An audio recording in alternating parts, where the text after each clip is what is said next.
আসসালামু আলাইকুম। আগামী সিটি কর্পোরেশন নির্বাচনকে ঘিরে আপনার মতামতটা বলেন, যে আপনি যে পার্টির সাথে একমত ছিলেন, আবার এমন বর্তমানে যে এই পার্টি থেকে নির্বাচন করার জন্য কাউন্সিলর চিন্তা করেন, এই ব্যাপারে মতামত বলেন। আসন্ন চট্টগ্রাম সিটি কর্পোরেশন নির্বাচনে 33 নং ফিরিঙ্গিবাজার ওয়ার্ড কাউন্সিলর পদপ্রার্থী হিসেবে আমি দল থেকে মনোনয়ন প্রত্যাশী। দল যদি আমাকে মনোনয়ন দিয়ে মূল্যায়ন করে, ইনশাল্লাহ দলের আস্থা ও বিশ্বাসের মর্যাদা রেখে কাউন্সিলর হিসাবে নয়, 33 নং ফিরিঙ্গিবাজার ওয়ার্ডের সর্বস্তর জনতার ভালোবাসা নিয়ে তাদের আস্থা ও বিশ্বাসের মর্যাদা দিয়ে জনকল্যাণমুখী কাজ করার প্রত্যয় ব্যক্ত করছি। আমি আমার এলাকার কিছু ঝুঁকিপূর্ণ এলাকা আছে, সেই সব জায়গায় বিশেষ নিরাপত্তার সাথে আমার সুদূর প্রসার পরিকল্পনা রয়েছে। সৎ মন মানসিকতা, তরুণ প্রজন্মের অনুপ্রেরণা নিয়ে আপনাদের অনলাইন নিউজের মাধ্যমে জানাতে চাই, মাদক, সন্ত্রাস, কিশোর গ্যাং, টেন্ডারবাজি, চাঁদাবাজি, দখলবাজি, সিন্ডিকেট প্রথামুক্ত, কোটা, দারিদ্র, উন্নত কর্মসংস্থান সৃষ্টি, যোগাযোগ ব্যবস্থার উন্নয়ন, জলবদ্ধতা মুক্ত স্বাস্থ্যকর পরিবেশ, শিক্ষা, প্রগতি, সাম্য, মানবিক ন্যায় বিচার, সুশাসন, অসাম্প্রদায়িক বৈষম্যহীন একটি নান্দনিক ওয়ার্ড গঠন করার আমার মূল লক্ষ্য ও উদ্দেশ্য। ধন্যবাদ।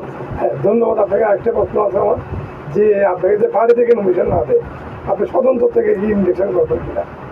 আসলে আমি দলের প্রতি আনুগত্য, আমি দলকে ভালোবাসি।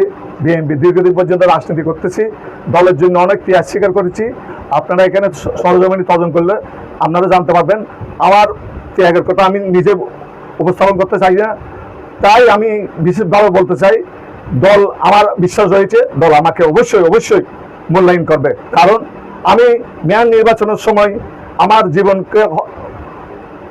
জীবনের ভয়কে উপেক্ষা করে আমি রিস্ক নিয়েছি, আমাকে হত্যার হুমকি দিয়েছে, তারপরে আমি সেন্টার থেকে বিচ্যুত হয়নি। যখন সাদত ভাইয়ের বুথটা যখন ওপেন করে দিয়েছিল, কাউন্সিলরটা যখন পদ্মা দিয়ে নির্বাচন করতেছে, যখন আমি প্রতিবাদ করতে গিয়ে আমাকে ওসি নিজাম ডাইরেক্ট করসপাইয়ের হুমকি দিয়েছিল, এবং আওয়ামী লীগ ছাত্রলীগের ছেলেমেয়েরা আমাকে হত্যার হুমকি দিয়েছে। তারপরে আমি সেই হত্যার হুমকিকে উপেক্ষা করে কিন্তু আমি সেন্টারে শেষ পর্যন্ত ছিলাম।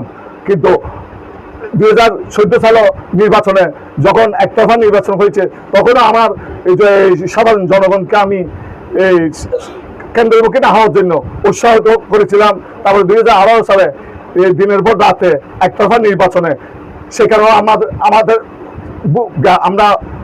আমাদের বিশাল এই সাংগঠনিকভাবে যে আমরা সহযোদ্ধারা আছি, সেন্টারে আমরা কি পাহাড়ে অবতীর্ণ ছিলাম। তারপরে আপনার 111-এর পর থেকে সক্রিয় সকাল 5টা থেকে ভোর 5টা থেকে সন্ধ্যা 5টা পর্যন্ত আমরা পাহাড়ে বসে থাকতাম। আমরা 2বার করসে পড়ছি। একবার হচ্ছে যে দিদার মাসুম যখন আমতলায় গুলি করতেছে, সেখানেও আমরা ছিলাম। কিন্তু আন্দোলন সংগ্রাম করতে গিয়ে টিয়ার কেস, মামলা, হামলা সেগুলোকে ভয় করি নাই, কিন্তু দলের জন্য ত্যাগ করে গেছি। ইনশাল্লাহ সেগুলো বিচার বিশ্লেষণ করে দল অবশ্যই আমাকে মূল্যায়ন করবে। দিলে তো ভালো, না দিলে